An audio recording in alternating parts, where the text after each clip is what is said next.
Bismillahirrahmanirrahim. Assalamualaikum warahmatullahi wabarakatuh. Alhamdulillahi rabbil alamin. Alladzi nahmaduhu wa nasta'inuhu wa nastaghfiruh wa na'udzu billahi min shururi anfusina wa min sayyiati a'malina. Man yahdihillahu fala mudilla lahu wa man yudlilhu fala hadiya lahu. Asyhadu an la ilaha illallah wahdahu la syarika lahu wa asyhadu anna Muhammadan abduhu wa rasuluhu la nabiyya ba'dah. Qala Allah tabaraka wa ta'ala fi kitabil karim. A'udzu billahi minasy syaithanir rajim. Ya ayyuhalladzina amanu taqullaha haqqa tuqatih wa la tamutunna illa wa antum muslimun. Hadirin jamaah sekalian, bapak-bapak dan ibu-ibu, semoga saja Allah Subhanahu wa taala senantiasa memberkahi kita semua. Amin. Allahumma amin. Kembali sama-sama kita panjatkan puji dan syukur atas karunia dan nikmat yang senantiasa diberikan kepada kita semua, sehingga pada kesempatan yang sangat berbahagia ini kita kembali dapat bertatap muka dalam rangka bertolabul ilmi. Semoga saja dari majelis ini kita dapat ilmu yang bermanfaat, kita mendapatkan fadilah yang besar, karena sesungguhnya tidak ada yang dibutuhkan oleh seorang muslim dalam kehidupan ini kecuali ilmu. Disebabkan dengan ilmu itulah mereka akan dapat menyempurnakan ibadah kepada Allah Subhanahu wa taala. Kemudian sholawat dan salam mari sama-sama kita junjung tinggikan tentunya kepada Nabi kita yang sangat mulia, Nabi besar Muhammad sallallahu alaihi wasallam.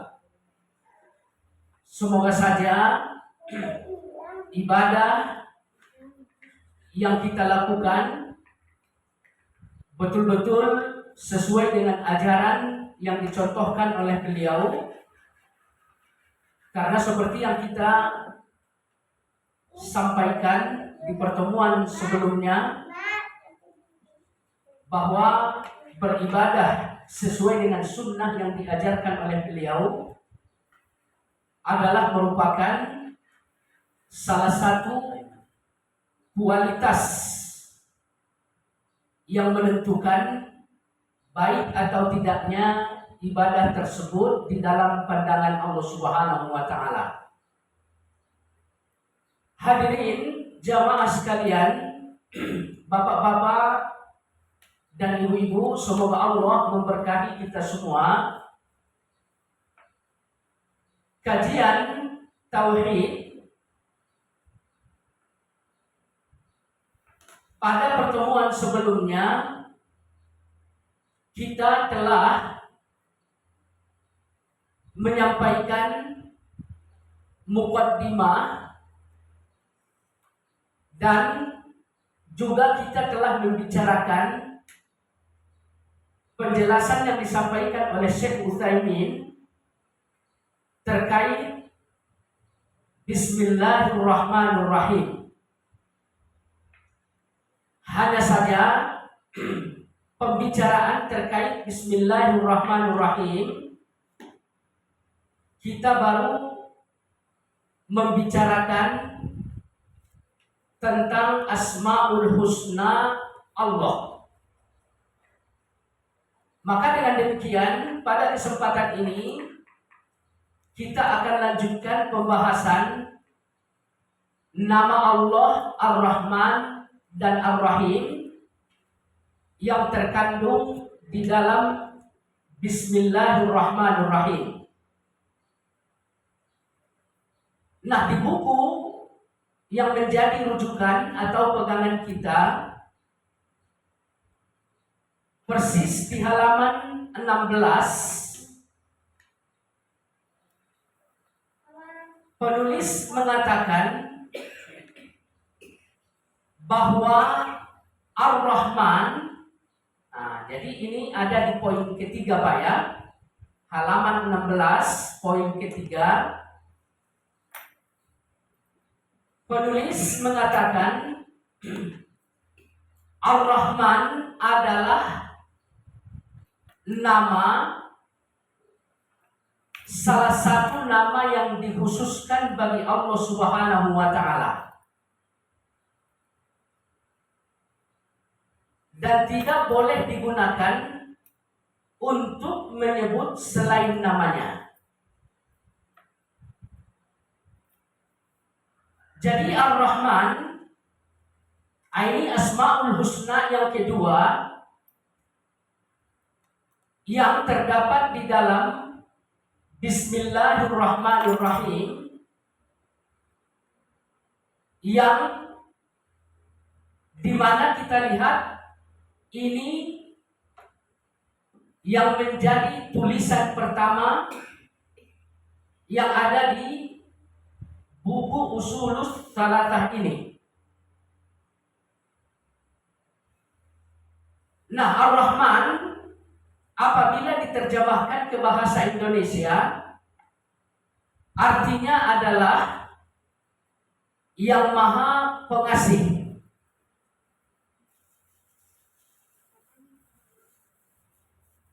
Asmaul Husna Ar-Rahman ini merupakan nama-nama yang dikhususkan bagi Allah Subhanahu wa Ta'ala. Artinya tidak boleh digunakan untuk selain Allah Subhanahu wa Ta'ala, terkecuali apabila ada dua syarat. Nah, syarat yang pertama, nama Ar-Rahman ini baru bisa digunakan untuk selain Allah Subhanahu wa Ta'ala, mesti diawali dengan Abdun atau Amatun. Kalau misalkan Asmaul Husna Ar-Rahman telah diawali dengan Abdul sehingga menjadi Abdurrahman, gitu Pak ya. Atau kalau untuk perempuan diawali dengan Amatun, Amatur Rahman misalkan. Nah, ini baru diperbolehkan ya. Dan ini kondisi yang pertama, nama Allah Ar-Rahman baru bisa digunakan untuk nama selain Allah Subhanahu wa Ta'ala. Mesti Ar-Rahman ini disandarkan kepada kata Abdul atau Amatul. Kemudian yang kedua, jamaah sekalian, Ar-Rahman baru boleh digunakan untuk selain Allah apabila alif lamnya dihilangkan. Jadi kalau misalkan alif lamnya dihilangkan sehingga menjadi Rahman, gitu Pak ya, ini boleh dikenakan atau digunakan kepada selain Allah Subhanahu wa Ta'ala. Tapi kalau misalkan alif lamnya tidak dihilangkan, ini nggak boleh, ya, nggak boleh digunakan kepada selain Allah Subhanahu wa taala. Artinya kita memberikan nama kepada anak kita misalkan Ar-Rahman. Jadi ada alif lamnya. Nah ini nggak boleh. Karena alif lam itu fungsinya untuk mengkhususkan. Ya. Jadi kalau ada alif lam, itu menunjukkan kekhususan nama Ar-Rahman itu hanya kepada Allah Subhanahu wa taala. Kemudian alif lam ini juga difungsikan untuk menunjukkan arti maha. Ya Pak ya. Jadi kalau ada alif lam Ar-Rahman, itu artinya maha pengasih. Maka dengan demikian, sekali lagi kalau misalkan kita hendak menggunakan Ar-Rahman ini menjadi nama untuk makhluk, untuk selain Allah Subhanahu wa taala, yang pertama kita buat kalimat Abdul sebelumnya sehingga menjadi Abdul Rahman. Kemudian yang kedua, kalau misalkan hanya tunggal aja gitu Pak ya, tidak ada kata sebelumnya, alif lamnya mesti dihilangkan sehingga menjadi Rahman. Kemudian saat kita memanggil juga gitu ya, katakan misalkan namanya Abdul Rahman, nah itu udah bagus gitu Pak ya, udah benar gitu. Cuman saat kita memanggil, jangan sampai dipanggil dengan Ar-Rahman. Jadi kalau ada seseorang yang bernama Abdul Rahman misalkan, lalu kita panggil gitu ya, lalu kita seru dengan menyebut Ar-Rahman kemarin gitu ya, gak boleh. Ya, jadi kalau misalkan kita hendak memanggil, ya buang alif lamnya, Rahman ke sini gitu ya, atau bisa Abdul, atau lengkap Abdul Rahman seperti itu. Ya, jadi kalau misalkan hal ini terjadi, ini termasuk kesyirikan kepada Allah Subhanahu wa taala. Artinya sesuatu yang bersifat makhluk gitu Pak ya, selain dari Allah Subhanahu wa taala, kita namakan dengan Ar-Rahman tanpa menggunakan dua pola tadi, ini termasuk sebuah kesyirikan kepada Allah Subhanahu wa taala ya. Jadi nggak boleh. Nah, baik. Kemudian selanjutnya jamaah sekalian, di sini kita lihat penulis mengatakan bahwa Asmaul Husna Ar-Rahman memiliki makna sifat kasih sayang yang luas. Jadi Asmaul Husna Ar-Rahman sesungguhnya memiliki makna yang sangat luas. Kenapa demikian? Disebabkan karena Ar-Rahman ini adalah kasih sayang umum. Ya Pak ya. Jadi nanti saat kita membicarakan Ar-Rahim, ya Ar-Rahim itu adalah kasih sayang khusus. Adapun Ar-Rahman adalah kasih sayang umum. Makanya di sini penulis mengatakan Ar-Rahman itu adalah kasih sayang yang sangat luas. Artinya berlaku secara umum kepada seluruh makhluk yang telah diciptakan oleh Allah Subhanahu wa taala. Jadi kasih sayang Ar-Rahman ini diberikan oleh Allah Subhanahu wa taala kepada tumbuh-tumbuhan misalkan. Kemudian kasih sayang Ar-Rahman ini juga diberikan oleh Allah Subhanahu wa taala kepada binatang-binatang. diberikan oleh Allah Subhanahu wa taala kepada umat manusia. Dan tidak hanya kepada umat manusia yang beriman kepada Allah Subhanahu wa taala, tidak. Akan tetapi kasih sayang Ar-Rahman ini juga diberikan oleh Allah Subhanahu wa taala kepada orang-orang kafir. Jadi kandungan kasih sayang yang berada di dalam Ar-Rahman ini sangat luas. Makanya Allah Subhanahu wa taala mengatakan di surat Al-A'raf, "Wa rahmati wasi'at kulla syai'." Wa rahmati wasi'at kulla syai'. Dan kasih sayangku, kata Allah Subhanahu wa taala, wasi'at, mencakup sangat luas gitu Pak ya. Kulla syai', segala sesuatunya. Nah jemaah sekalian,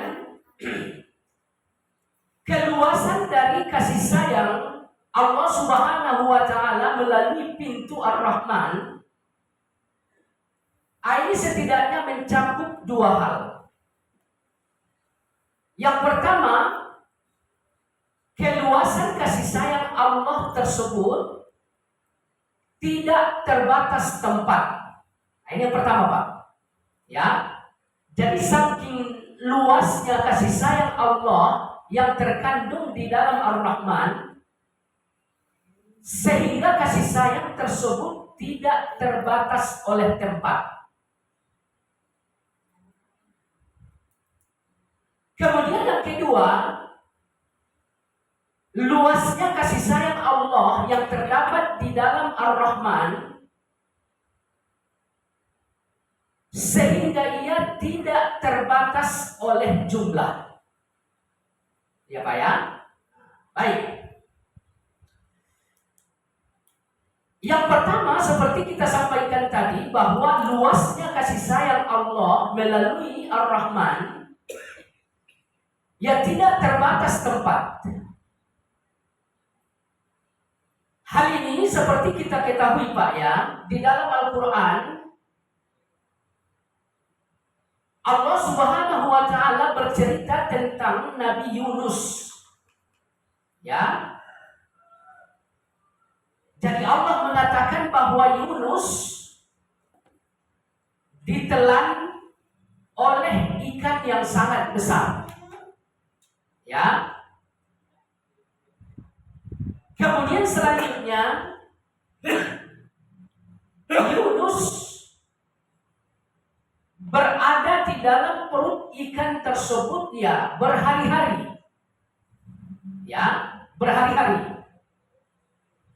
Kemudian selanjutnya, karena Yunus ditelan ikan yang sangat besar, ya, posisi ikan ini berada di dasar laut. Jadi kalau misalkan ikan kecil-kecil, ya ini adanya di permukaan laut Pak ya. Adapun ikan yang besar-besar itu adanya di dalam laut atau di dasar laut. Makanya di dalam Al-Quran Allah mengatakan keadaan Nabi Yunus di dalam perut ikan itu berada di balik 3 lapis kegelapan. Ya Pak ya, berada di balik 3 lapis kegelapan. Allah mengatakan di dalam Al-Quran, fanada fid dhulumat. Nabi Yunus berdoa dari balik 3 kegelapan. Nah itu tadi kegelapan yang dimaksud Pak ya. Pertama perut ikan, yang kedua ikan ini besar sehingga adanya di dasar laut. Jadi kondisi di dasar laut itu ya gelap gulita gitu Pak.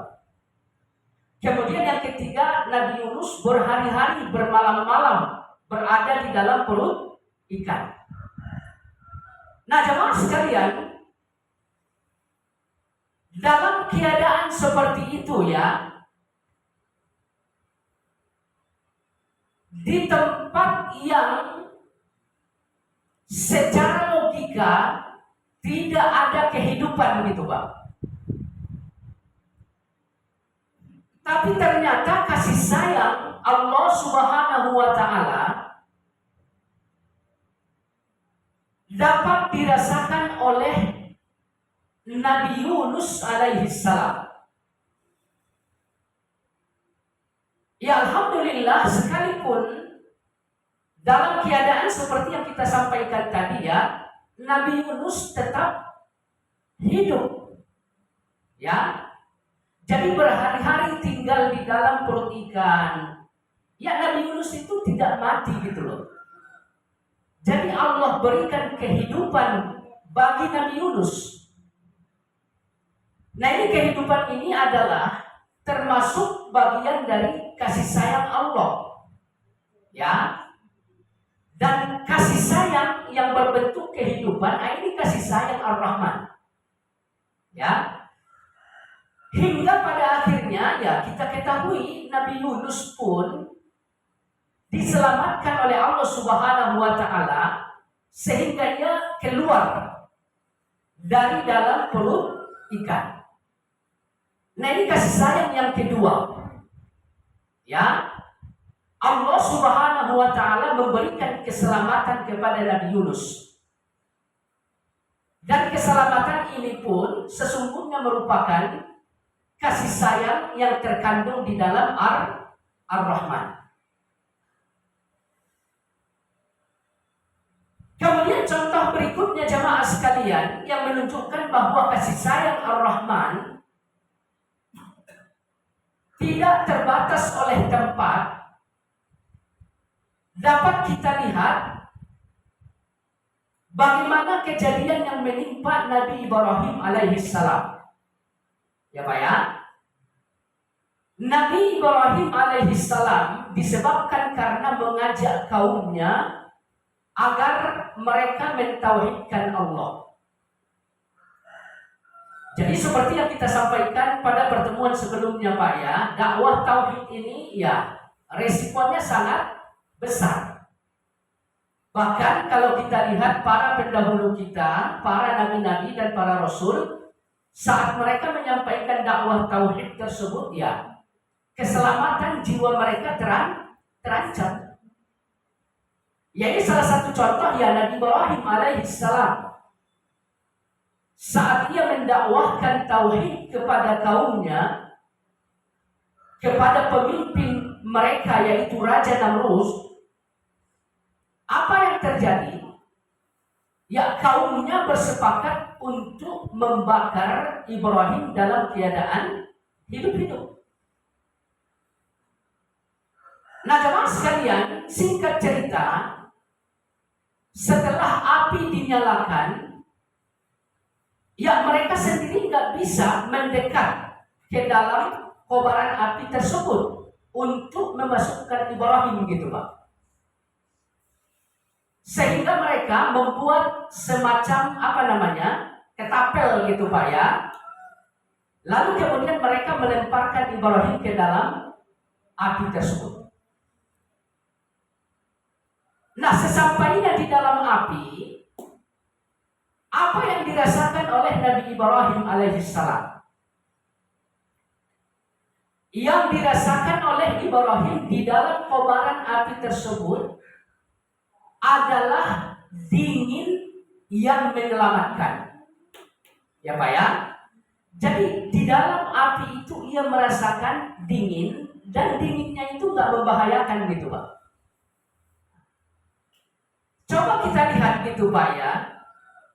Secara logika sebetulnya ya sangat bertentangan. Ya, secara logika yang nggak masuk akal. Di dalam kobaran api yang sangat besar, ya, Nabi Ibrahim merasakan apa? Merasakan dingin. Ini nggak masuk akal. Kemudian selanjutnya jemaah sekalian,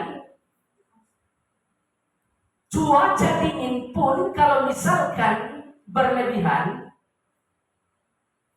ini juga sebetulnya dapat mengancam keselamatan. Jadi di sini potensi bahaya ada dua gitu Pak ya. Yang pertama, sifat api membakar, pastinya secara logika saat Ibrahim masuk ke dalam api tersebut ya beliau akan terbakar. Nah ini dirubah oleh Allah Subhanahu wa Ta'ala. Api ini tidak lagi mengeluarkan panas gitu Pak, tapi mengeluarkan hawa dingin. Nah, hawa dingin yang dikeluarkan oleh api tersebut pun adalah sesuatu yang menyelamatkan bagi Ibrahim alaihissalam. Nah, coba kita perhatikan jemaah sekalian yang saya muliakan, bagaimana Allah Subhanahu wa Ta'ala memberikan kasih sayang Ar-Rahman sebagai perlindungan terhadap Nabi Ibrahim alaihissalam. Jadi api logikanya membakar. Atas dasar kasih sayang Ar-Rahman, Allah merubah keadaan api sehingga tidak membakar Nabi Ibrahim. Kemudian Allah Subhanahu wa Ta'ala memberikan keselamatan bagi Ibrahim sementara ia berada di dalam kobaran api. Nah, jemaah sekalian yang saya muliakan, jadi di dalam kobaran api sesungguhnya jika Allah berkehendak, rahmat Allah itu pun pasti akan sampai. Ya Pak ya? Jadi rahmat Allah itu sungguh luas. Rahmat Allah itu tidak terbatas oleh tempat. Kemudian selanjutnya jemaah sekalian yang saya muliakan, di dalam Al-Quran dapat juga kita lihat sebagai bukti keluasan dari kasih sayang Allah Ar-Rahman. Sebagaimana kita ketahui bahwa sejumlah pemuda diceritakan di surat Al-Kahfi. Mereka bersembunyi dari kejaran raja yang sangat jahat ya Pak ya. Disebabkan apa? Pemuda-pemuda ini mentauhidkan Allah Subhanahu wa Ta'ala.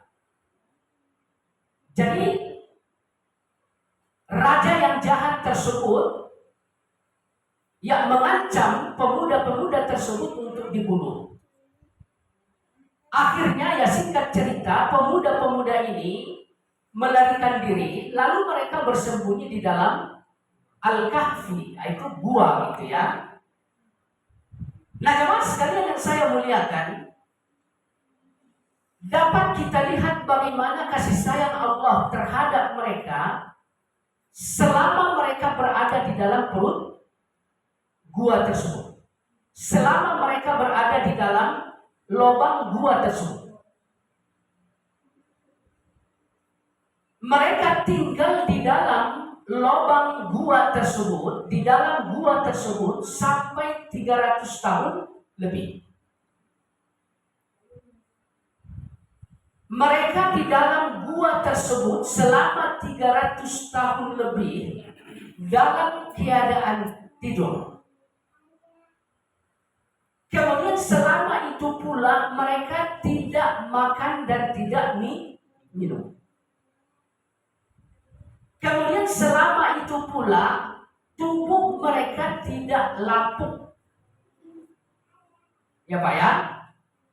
Jadi wallahu alam, tidur sampai 300 tahun lebih yang dirasakan oleh Ashabul Kahfi, ini adalah kasih sayang dari Allah Subhanahu wa Ta'ala. Ya. Sehingga disebabkan karena mereka tidur, ya mereka tidak butuh terhadap makanan dan tidak butuh terhadap minuman. Kemudian yang kedua disebabkan karena mereka tertidur, ya mereka merasa bahwa 300 tahun lebih itu ya cukup singkat. Kemudian ya mereka di dalam gua selama 300 tahun lebih posisi tidur Pak ya, Allah Subhanahu wa Ta'ala sengaja membolak-balik tubuh mereka supaya tidak dimakan tanah. Jadi jemaah sekalian yang saya muliakan, bisa dibayangkan kalau misalkan Allah Subhanahu wa Ta'ala tidak menidurkan mereka gitu ya. Sebelum 300 tahun dapat dipastikan keberadaan mereka akan tercium oleh raja yang jahat tadi. Karena mereka harus bolak-balik keluar dari gua tersebut untuk mencari apa? Kebutuhan makan dan minum. Kemudian bisa dibayangkan jemaah sekalian, kalau misalkan Allah tidak membolak-balik tubuh mereka, apa yang akan terjadi? Kemarin waktu hari Jumat di Pura ada jamaah kajian yang meninggal Pak. Beliau sakit jantung, nggak bisa bangun dari tempat tidur, ya di rumah sakit gitu Pak ya. Jadi perawatan seadanya, cuma keadaannya memang udah nggak bisa bangkit ya, nggak bisa duduk, nggak bisa ngebalik badan gitu Pak.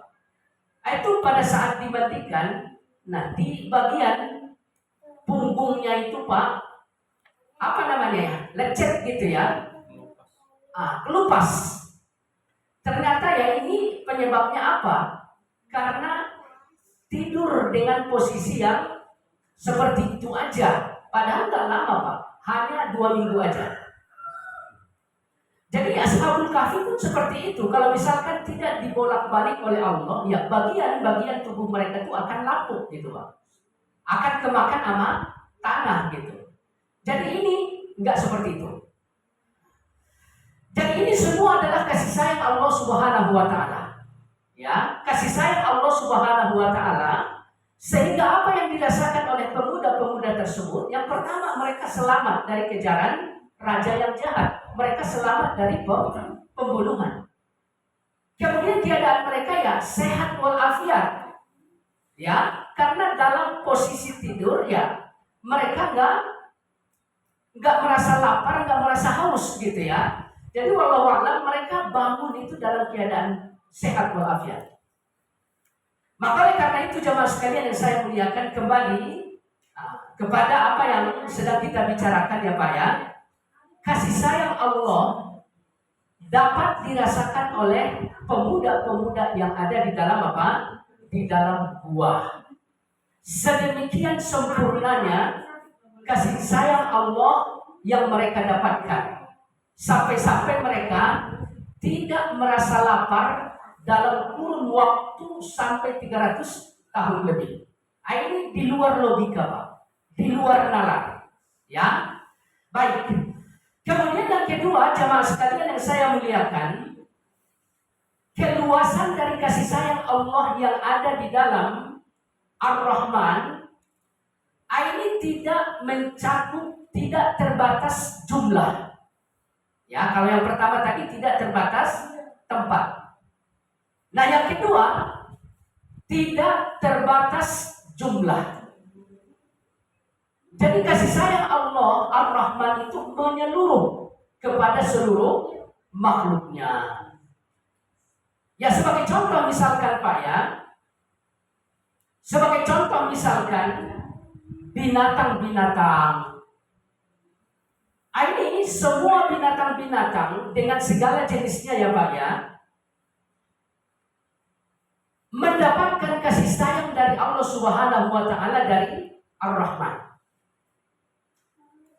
Ya, katakan misalkan ya, seekor burung gitu Pak. Seekor burung, ia mesti terbang untuk bisa mendapatkan makanan yang dia perlukan. Ya, kita lihat saat burung terbang, kadang ia membuka sayapnya gitu ya. Kemudian kadang-kadang ia menutup sayapnya. Nah ini burung bisa membuka sayap dan menutup sayapnya pada saat terbang. Ini adalah kasih sayang dari Allah Subhanahu wa taala. Ya, ini adalah kasih sayang dari Allah Subhanahu wa taala. Makanya di dalam Al-Qur'an Allah Subhanahu wa taala mengatakan, apakah kalian tidak memperhatikan seekor burung fauqahum saffat yang ada di atas kalian? Saffat, ia membuka sayapnya dan menutupnya pada saat terbang. Wa yaqbidna ma yumsikuhunna illa rahman. Jadi Allah menahan burung pada saat terbang sehingga tidak jatuh gitu, Pak ya. Dengan keadaan menjadikan burung itu membuka sayapnya dan menutup sayapnya gitu ya. Nah ini yang menahan burung ini biar nggak jatuh gitu ya. Kata Allah Ar-Rahman, Allah yang Maha Pengasih. Jadi binatang seperti burung mendapatkan kasih sayang dari Allah, yaitu melalui pintu Ar-Rahman. Ia terbang kemana-mana mencari makan. Nah itu kasih sayang dari Allah Subhanahu wa taala. Makanya jemaah sekalian yang saya muliakan, kita sebagai manusia ya tidak boleh gitu ya berputus asa dari kasih sayang Allah Subhanahu wa taala. Artinya di dalam ayat yang tadi kita sampaikan, Allah mengatakan burung saja pada saat terbang ia mendapatkan kasih sayang dari Allah Subhanahu wa taala.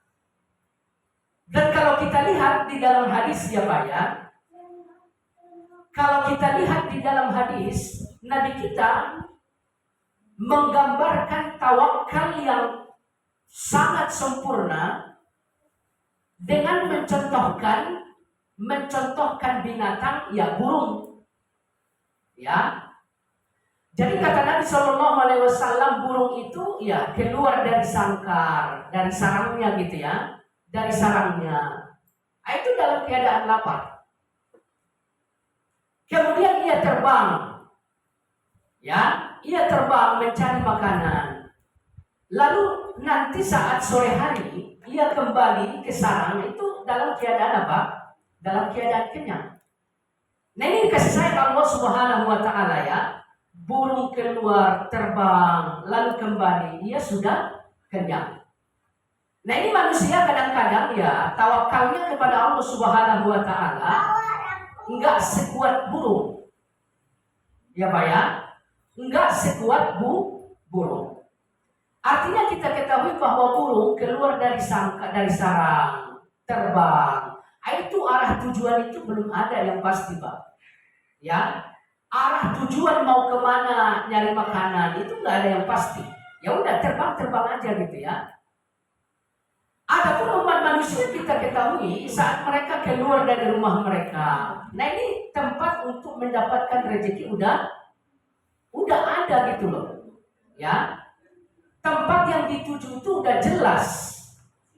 Katakan misalkan orang yang berdagang, dia udah punya tempat berdagang gitu ya.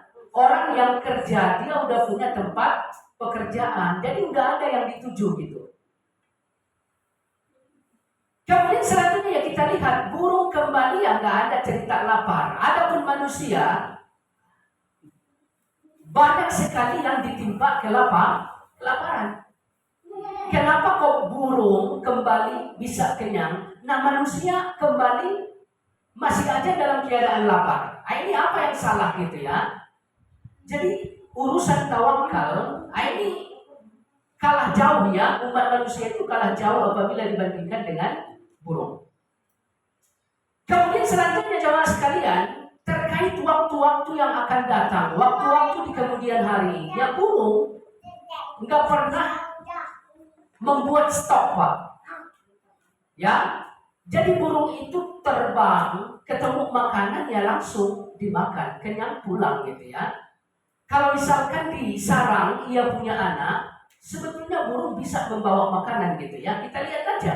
Pada saat burung punya anak, itu dia terbang, nyari makanan, dapat, pulang ke sarang. Dia bawa makanan untuk anaknya. gitu ya.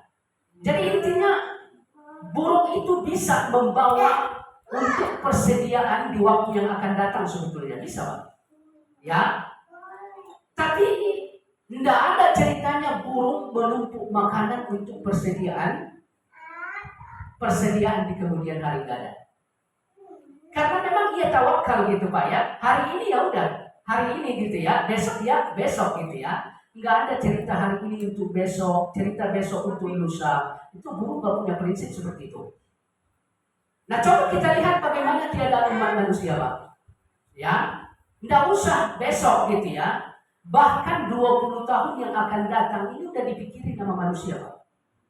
Bagaimana kehidupan nanti kalau anak udah sekolah?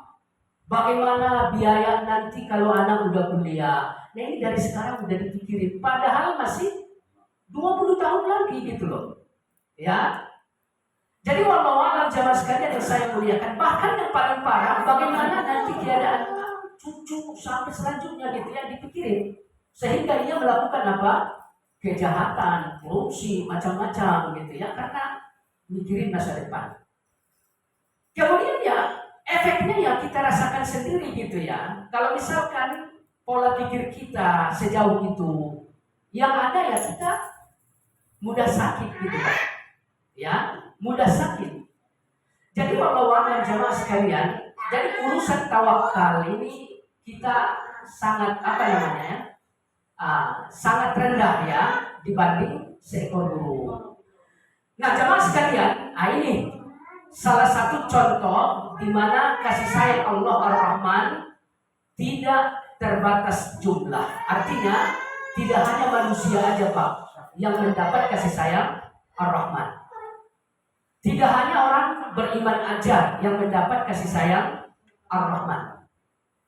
Akan tetapi orang kafir juga dapat, binatang-binatang dapat, kemudian tumbuh-tumbuhan juga dapat. Semuanya dapat. Ya. Jamaah sekalian, bapak-bapak dan ibu-ibu, semoga Allah Subhanahu wa taala memberkahi kita semua. Dalam sebuah cerita disampaikan Pak ya, bahwa ada salah seorang yang bertanya kepada Uwais Al-Qarni. Jadi Uwais Al-Qarni kan tinggal di Yaman ya. Jadi salah satu dari tetangga beliau hendak pindah rumah ke negara lain, yaitu daerah Syam atau Damaskus yang sekarang gitu Pak.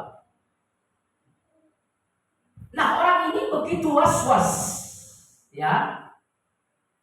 Orang ini begitu khawatir nanti kalau misalkan sampai di Syam, ia bakal makan apa gitu loh.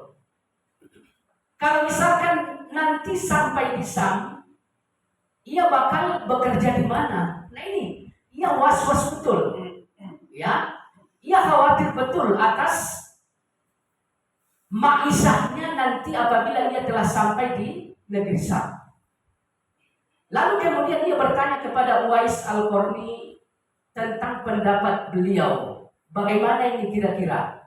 Kalau nanti pindah ke sana, apa yang mesti dia kerjakan? Kira-kira ia bisa memperoleh makanan dari mana gitu ya?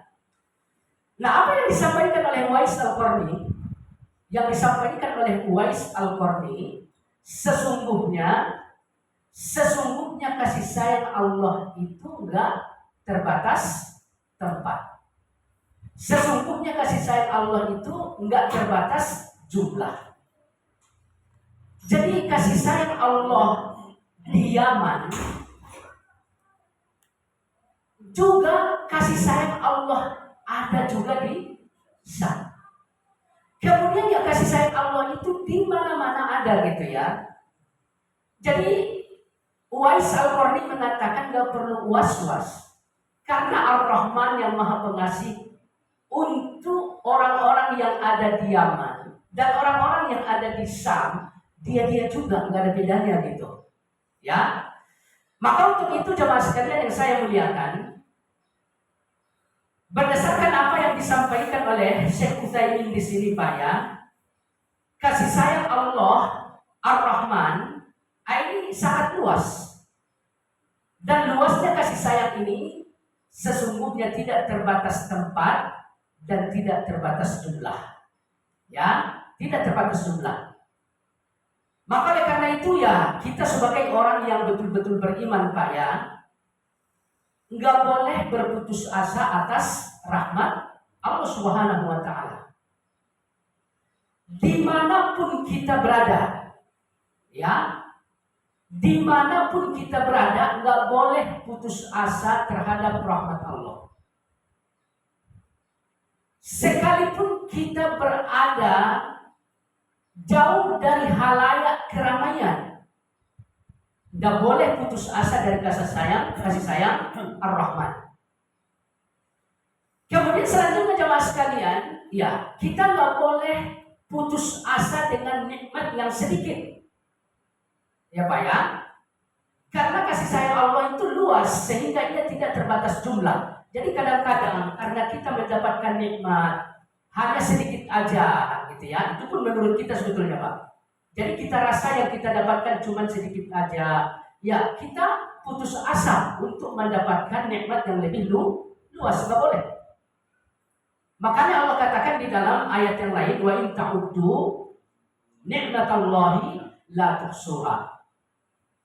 Kalau seandainya kalian menghitung nikmat Allah Subhanahu wa Ta'ala, ya kalian nggak akan bisa menghitung nikmat tersebut.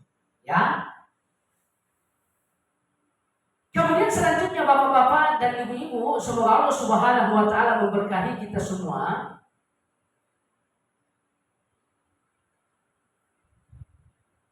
Di sini penulis menjelaskan tentang nama Allah Ar-Rahim. Kata beliau, Ar-Rahim adalah nama yang dapat digunakan untuk menyebut Allah Subhanahu wa Ta'ala dan yang lainnya. Adapun maknanya adalah yang memiliki sifat kasih sayang yang terus menerus. Ya Pak ya. Jadi sifat kasih sayang Allah Ar-Rahim ini merupakan kasih sayang yang terus menerus. Apa maksud dari kasih sayang Ar-Rahim yang sifatnya terus menerus? Kasih sayang Ar-Rahim ya Pak ya, adalah kasih sayang yang hanya diberikan oleh Allah Subhanahu wa Ta'ala kepada orang-orang yang ia kehendaki. Jadi kasih sayang Ar-Rahim ini khusus. Nah di dunia ini bentuk kasih sayang Ar-Rahim seperti hidayah misalkan. Ya, Allah Subhanahu wa Ta'ala memberikan hidayah ini tidak kepada setiap manusia, tidak. Akan tetapi hidayah itu Allah berikan hanya kepada orang-orang yang Dia kehendaki. Ya terbukti ya Pak ya, terbukti sebagaimana paman Nabi kita Shallallahu Alaihi Wasallam ya, yaitu Abu Thalib. Kita ketahui Nabi kita Shallallahu Alaihi Wasallam sebagai penyampai hidayah gitu Pak, sangat berkeinginan agar pamannya Abu Thalib mendapatkan hidayah tersebut. Jadi segala macam cara ini dilakukan oleh Nabi kita untuk supaya hidayah ini betul-betul sampai kepada paman beliau. Bahkan terakhir di saat paman beliau sedang sakarat ya Pak ya, Nabi kita juga mengajak sekuat tenaga gitu ya, agar pamannya betul-betul mendapatkan hidayah la ilaha illallah. Akan tetapi pada kenyataannya ya, wallahu alam gitu ya, karena hidayah adalah milik Allah, Ia berikan hanya kepada orang yang Ia kehendaki. Nah ini paman Nabi itu nggak mendapatkan hidayah tersebut. Ya, jadi wallahu alam Kasih sayang Ar-Rahim, ya ini contohnya Pak. Kita diberi hidayah untuk mengimani Allah Subhanahu wa taala, untuk mengikrarkan la ilaha illallah sehingga kita menjadi seorang muslim. Kemudian ya, hidayah akan lebih khusus lagi gitu kan Pak ya. Jadi orang-orang yang telah beragama Islam tidak semuanya diizinkan oleh Allah untuk dapat menjalankan ibadah dengan baik. Ya Pak ya. Katakan misalkan sholat. Ya kita ketahui dari kalangan umat Islam itu sendiri ya banyak yang tidak sholat. Artinya apa? Mereka tidak mendapatkan hidayah dalam sholat. Kemudian kalau misalkan kita bicara ibadah-ibadah yang lain, ya banyak orang-orang yang sesungguhnya telah menjadi seorang muslim gitu Pak ya, mereka nggak bisa menjalankan ibadah-ibadah yang lain. Kemudian sholat gitu Pak ya, dari orang-orang yang sudah mendapatkan hidayah untuk menjalankan sholat, ya tidak semuanya juga menjalankan sholat sesuai dengan yang dicontohkan oleh Rasulullah SAW gitu. Jadi banyak orang yang sholat, tapi sholatnya semaunya gitu Pak. Jadi dalam hal berittiba kepada Nabi, ia nggak mendapatkan kasih sayang khusus gitu Pak. Ya, jadi hanya segelintir manusia aja, hanya segelintir orang-orang yang mengaku Islam aja yang betul-betul melakukan sholat sesuai dengan apa petunjuk yang disampaikan oleh Rasulullah SAW. Jadi ini adalah kasih sayang khusus Pak. Ya, ini adalah kasih sayang khusus. Nah, kasih sayang khusus ini sesuai dengan apa yang disampaikan oleh Syekh Utsaimin di sini terus menerus. Artinya, setelah orang-orang yang beriman nanti diwafatkan oleh Allah, lalu kemudian pada saat kiamat nanti mereka dibangkitkan, kasih sayang Ar-Rahim ini akan berlanjut Pak. Ya, kasih sayang Ar-Rahim ini akan berlanjut. Adapun kasih sayang Ar-Rahman sudah selesai Pak. Ya, jadi kasih sayang Ar-Rahman di mana ini tadi mencakup seluruh makhluk, bahkan orang kafir pun mendapatkan kasih sayang Ar-Rahman. Nah ini orang kafir misalkan setelah dia wafat nggak ada lagi kasih sayang Pak. Nanti di hari kiamat nggak ada lagi kasih sayang yang akan diberikan kepada orang kafir.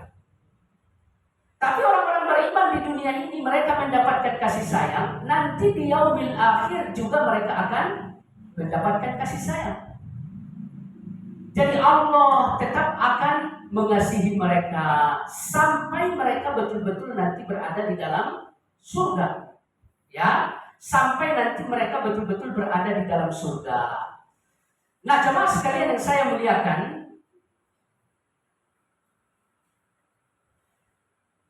apabila mereka nanti telah sampai di dalam surga, justru malah kasih sayang Ar-Rahim ini semakin maksimal Pak. Ya, jadi apabila dibandingkan kasih sayang Ar-Rahim yang mereka dapatkan di dunia gitu ya, sungguh sangat sempurna kasih sayang Ar-Rahim yang akan didapatkan kelak di yaumil akhir. Artinya kasih sayang Ar-Rahim di dunia ini kita dipilih oleh Allah menjadi orang yang beriman kepadanya dan kita harus menjalankan konsekuensi iman berupa ibadah. Kira-kira menjalankan ibadah itu bersakit-sakit nggak Pak? Bersakit-sakit. Ya, bersakit-sakit. Akan tetapi ya, sekalipun bersakit-sakit, orang-orang yang betul-betul beriman sungguh merasakan kenikmatan yang luar biasa saat dia beribadah. Ya Pak ya? Ya sebagai contoh misalkan kita ambil ya sholat subuh misalkan. Pada saat hendak meninggalkan tempat tidur, rasanya tuh sakit banget Pak. Ya, jadi waktunya sholat subuh kita harus ninggalin tidur, ngelepas selimut, ninggalin bantal kasur gitu ya. Itu sakit sekali tuh Pak. Ya, sakit sekali. Tapi karena memang kita bangun semata-mata untuk Allah gitu ya. Nah di saat kita udah sholat, itu rasanya nikmat gitu Pak. Jadi rasa sakit yang tadinya kita rasakan, lalu saat sholat ini semuanya hilang. Karena nikmatnya apa? Sholat gitu. Jadi wallahu a'lam, nikmatnya beribadah dibarengi dengan pengorbanan yang besar gitu Pak ya. Tentunya ini adalah sesuatu yang sangat berat bagi orang-orang yang beriman gitu Pak ya. Nah ini di dunia ini kasih sayang Ar-Rahim seperti itu. Ya katakan misalkan berkorban gitu Pak. Ketika hendak mengeluarkan uang untuk membeli binatang korban itu rasanya berat. Ya, rasanya ya gimana gitu Pak ya. Tapi kalau misalkan kita betul-betul ikhlas gitu ya, saat binatang korban kita disembelih gitu ya, sedang disembelih, itu ada kenikmatan yang nggak bisa digambarkan gitu Pak ya.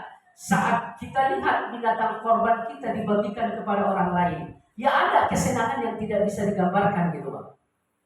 Jadi seperti itu kasih sayang Allah Ar-Rahim di muka bumi ini. Ada enaknya, ada juga tidak enaknya gitu Pak. Nah nanti setelah bersambung ke akhirat ya udah surga semuanya keindahan gitu Pak. Nggak ada lagi cerita capek. Ya, nggak ada lagi cerita capek. Makanya di dalam Al-Quran Allah Subhanahu Wa Taala mengatakan ya saat orang-orang beriman nanti masuk ke surga, Allah mengucapkan salam kepada mereka. Apa kata Allah? Salam di surat Yasin ya Pak ya. Salamun qaulan min rabbir rahim. Jadi yang digunakan oleh Allah di sini adalah Ar-Rahim. Kesejahteraan dan keselamatan atas kalian.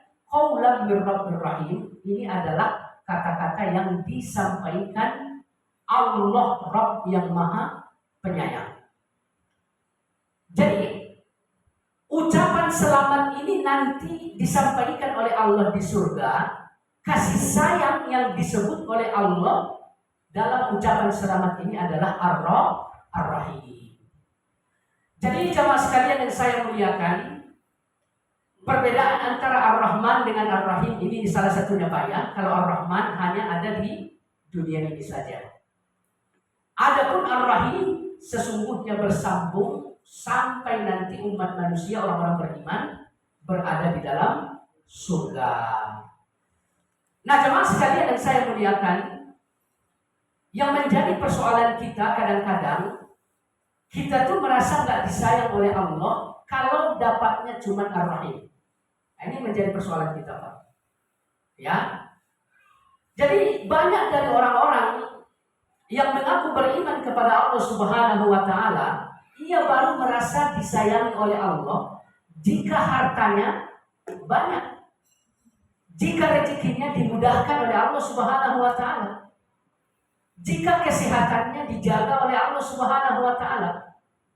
Jadi persoalan-persoalan kasih sayang Ar-Rahman ini yang menjadi tolak ukur kasih sayang Allah. Nah ini keliru Bang. Ya ini keliru. Jadi wallahu a'lam, kita dibangunkan oleh Allah untuk sholat subuh, ini rasa-rasanya bukan nikmat gitu loh Pak. Ya banyak orang yang merasakan seperti itu. Jadi nggak ada sesuatu yang berarti di saat Allah membangunkan dia untuk sholat subuh. Di saat Allah mengizinkan ia ya, melaksanakan sholat subuh gitu ya, nggak ada nikmat yang berarti. Jadi segala sesuatunya yang menjadi ukuran ia dikasih sayangi oleh Allah adalah kasih sayang Ar-Rahman.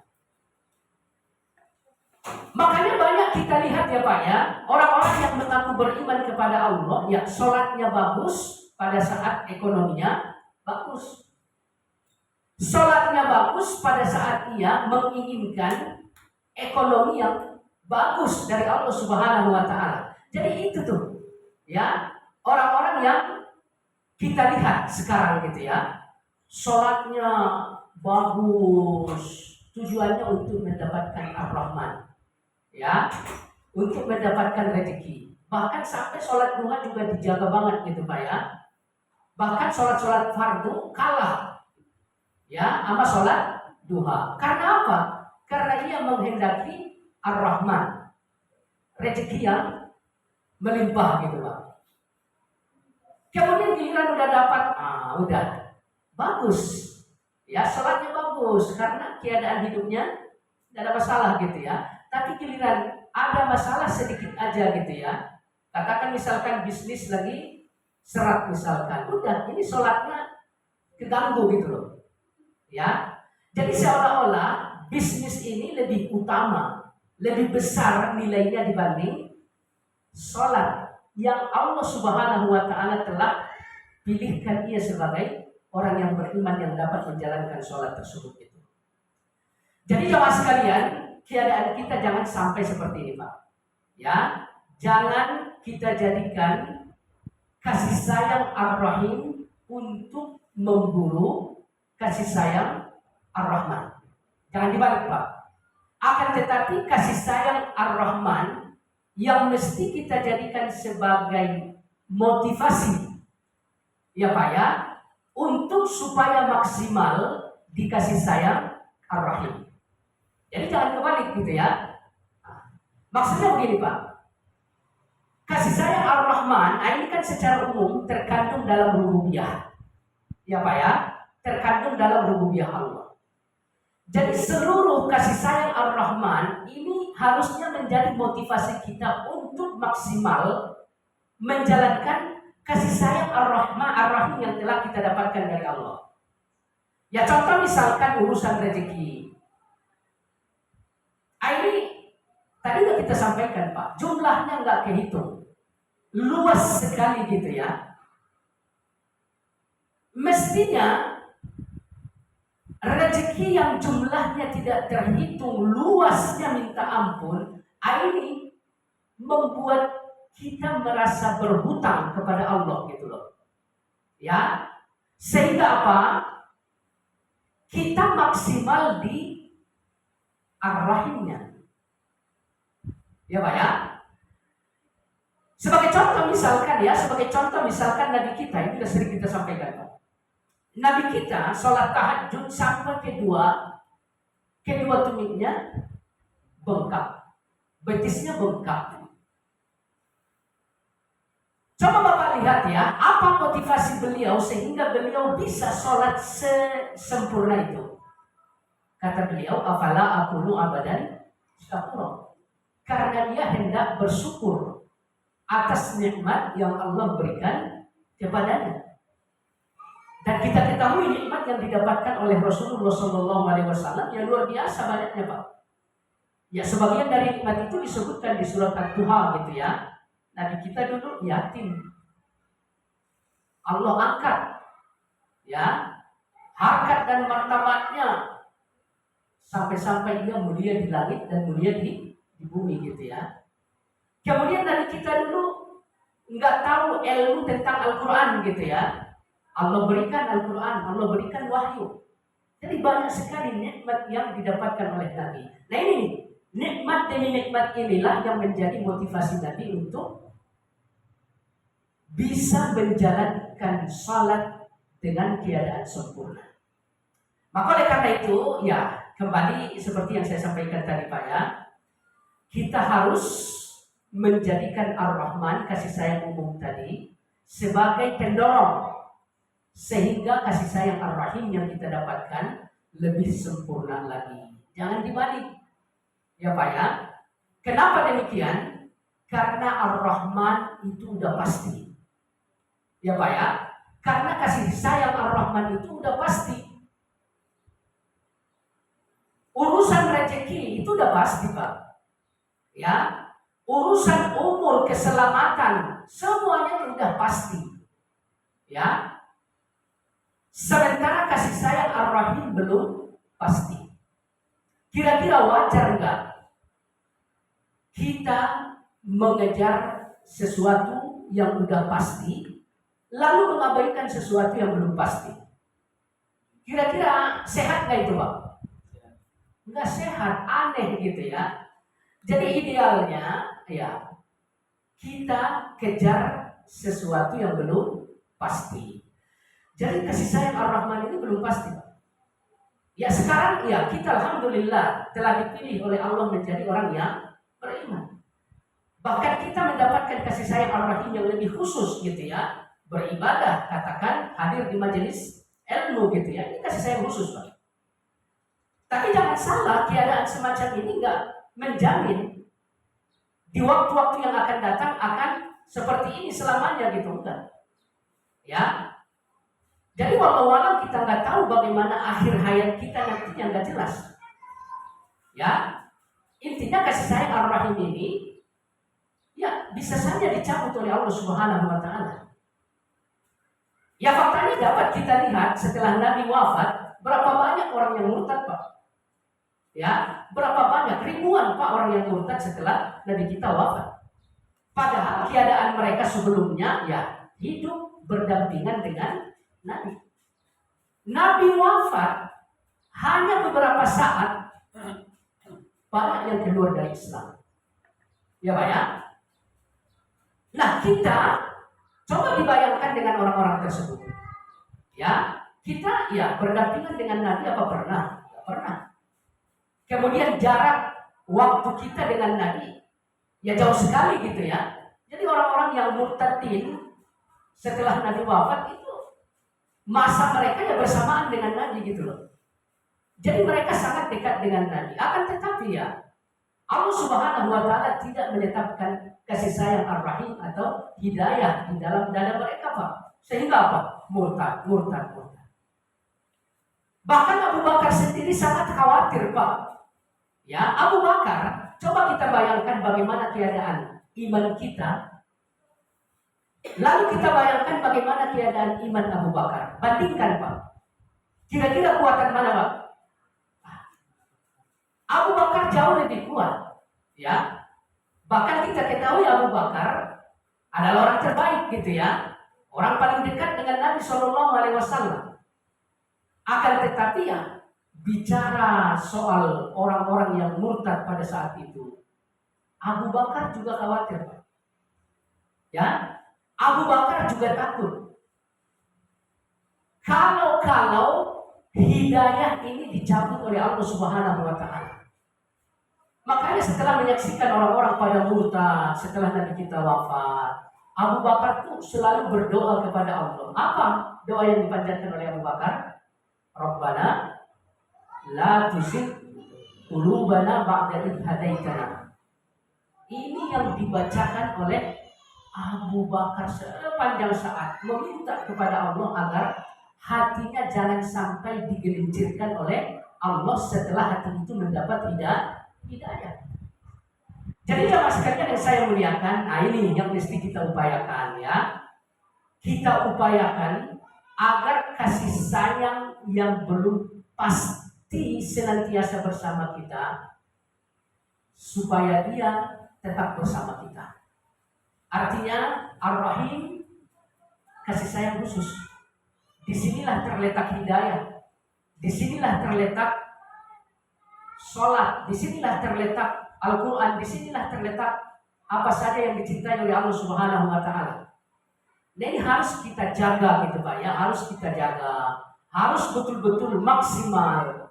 Karena kasih sayang inilah satu-satunya yang akan berlanjut kelak di yaumil akhir. Jadi kalau misalkan putus di tengah jalan, bagaimana ruginya gitu Pak ya? Bagaimana ruginya? Ya, maka oleh karena itu ibadahlah semaksimal mungkin kepada Allah dan jauhkan diri daripada syirik. Itu upaya menjaga kasih sayang tersebut, Pak. Kita maksimalkan ibadah yang diperintahkan oleh Allah. Kita jaga diri kita agar tidak melakukan kesyirikan. Ini dua upaya untuk menjaga kasih sayang Ar-Rahim tadi, Pak. Ya. Kalau seandainya ibadah kita tidak maksimal, ya udah ini dalam bahaya, Pak. Ya, orang semacam ini dalam bahaya. Bisa aja nanti kasih sayang Ar-Rahim akan dicabut oleh Allah Subhanahu wa taala. Apalagi misalkan seseorang ya gampang saja melakukan kesyirikan. Ya udah, hidayah nanti akan dicabut oleh Allah Subhanahu wa taala. Ya. Jadi supaya kita tidak menjadi orang yang rugi, mari sama-sama kita jaga kasih sayang Ar-Rahim yang telah diberikan oleh Allah Subhanahu wa taala. Jangan sampai pola pandang kita terhadap kasih sayang ini keliru.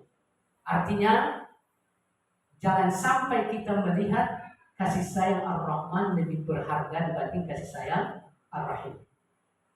Jangan sampai tujuan ibadah kita untuk mendapatkan Ar-Rahman bukan untuk mendapatkan Ar-Rahim. Keliru, Bang. Ya, keliru. Sampai di sini waktu habis.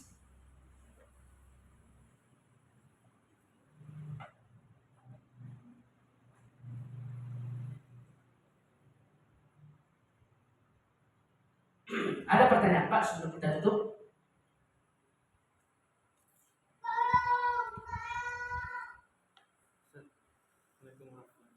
Assalamualaikum.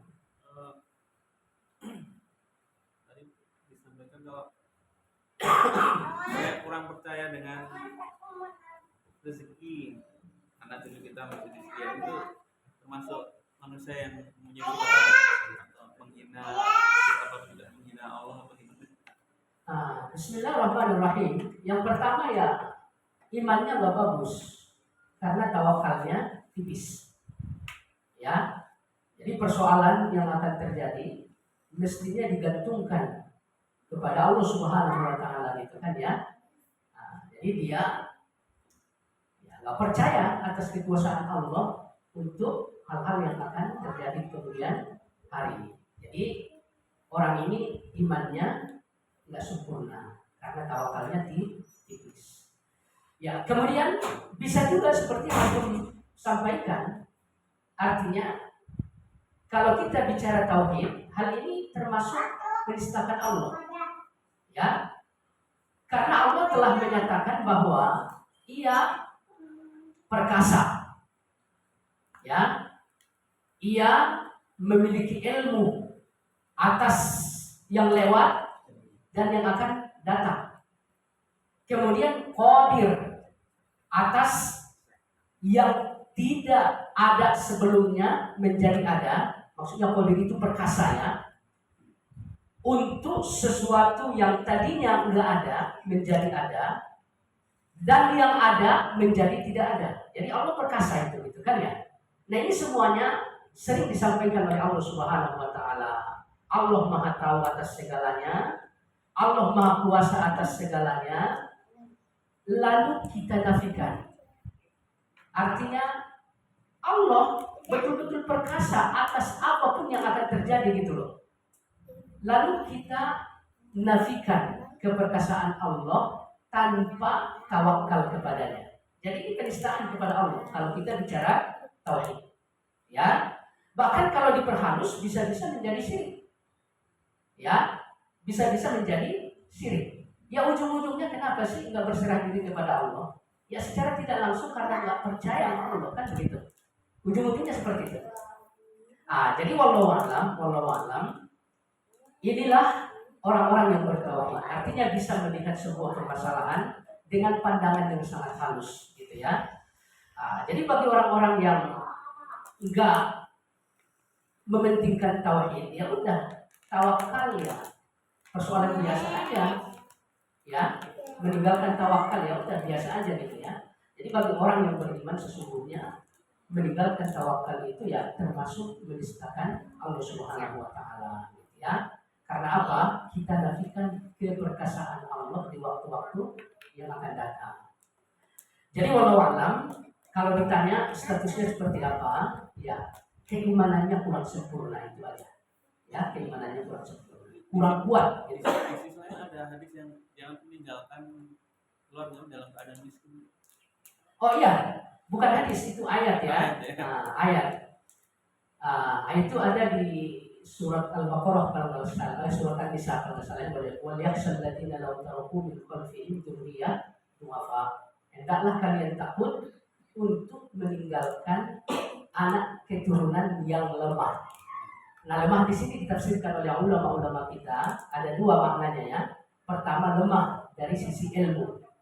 Jadi nggak boleh mengabaikan pendidikan untuk anak-anak cucu kita, anak-anak keturunan kita gitu ya. Mereka harus dididik.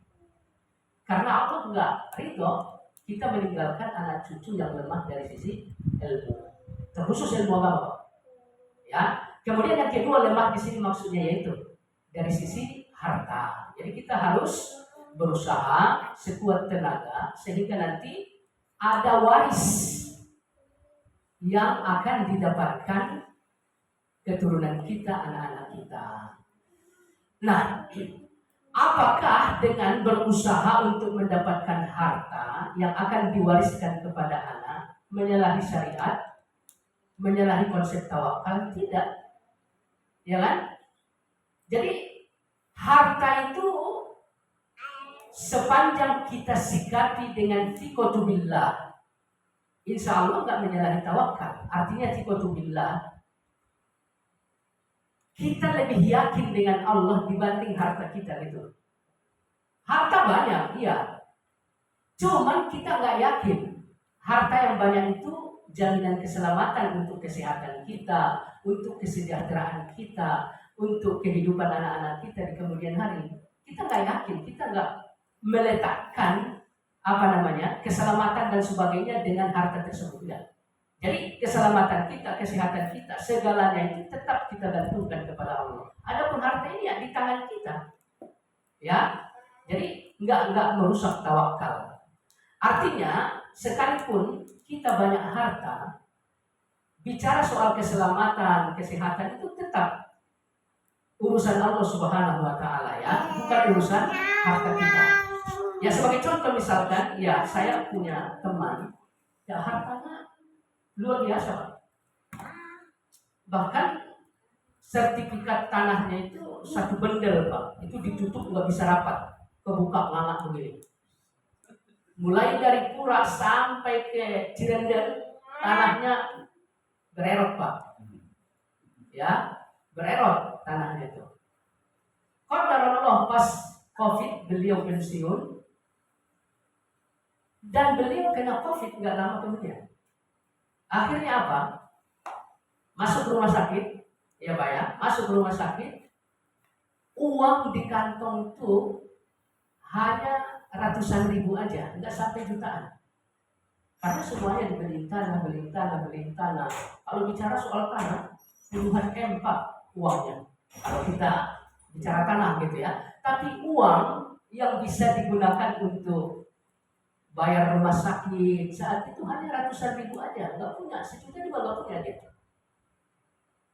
Nah, apa yang terjadi berikutnya?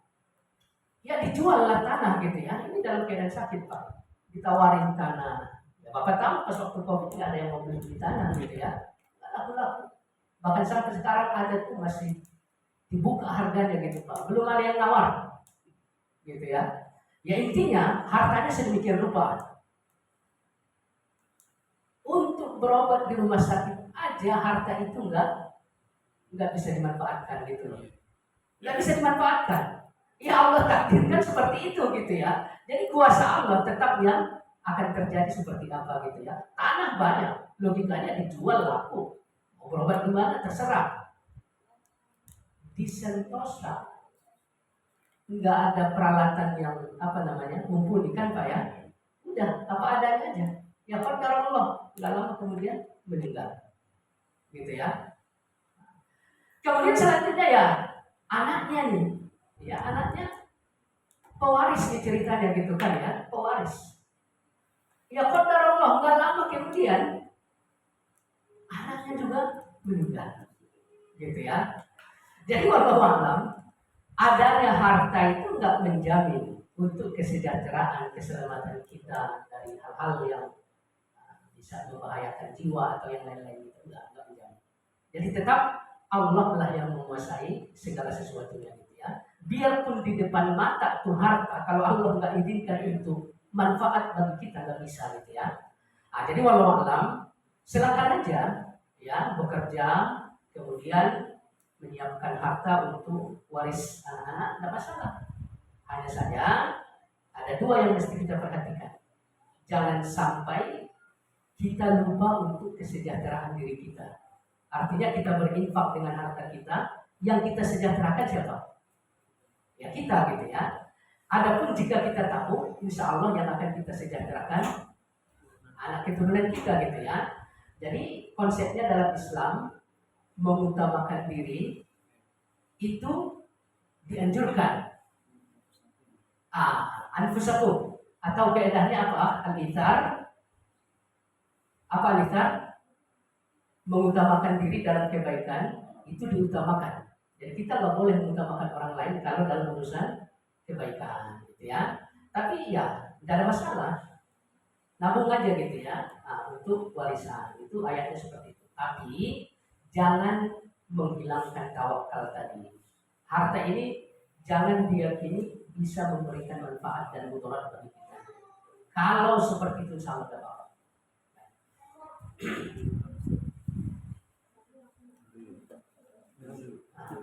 Kita tutup dengan kafaratul majlis. Subhanallah wa bihamdihi. Assalamualaikum warahmatullahi wabarakatuh.